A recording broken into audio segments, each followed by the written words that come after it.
You must know them niggas personally. You must be in their Shut your bedroom bitch for you to ass be up. acting like that, my Same nigga. test as Wilder, bro. So those are just excuses. You must be in Nigga, them you's a niggas' bitch, bedroom, bro. nigga. Shut your bitch Listen ass to this up, nigga. Hey, Look. so back to what I was saying, nigga. Yeah, you saying we was bitches. Go You ahead. were saying Anthony Joshua finna win this weekend. That's Lopez on what Saturday, nigga. Oh, right, yeah, he gonna beat that dude's ass. Is this Saturday? T.O. fighting?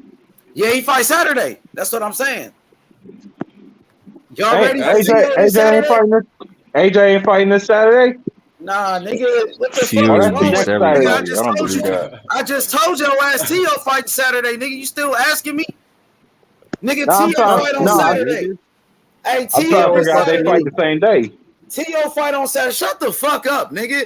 Hey, I'm Smoke. What you think about T.O. this Saturday? AJ gonna knock that nigga out. Shut your bitch ass up, nigga. I ain't Shut your worried bitch about ass this up. Debo. Nigga, shut your We know bitch what's ass up. up, nigga. AJ don't lose rematches, Nigga, nigga. shut your We know bitch what's ass up. up, bro. Let We me know ask what's you AJ up. by a an question. uppercut. Goddamn. We Yo, know bitch what's ass up. all up on Joshua Dick. We know You what's gay up, ass man. nigga.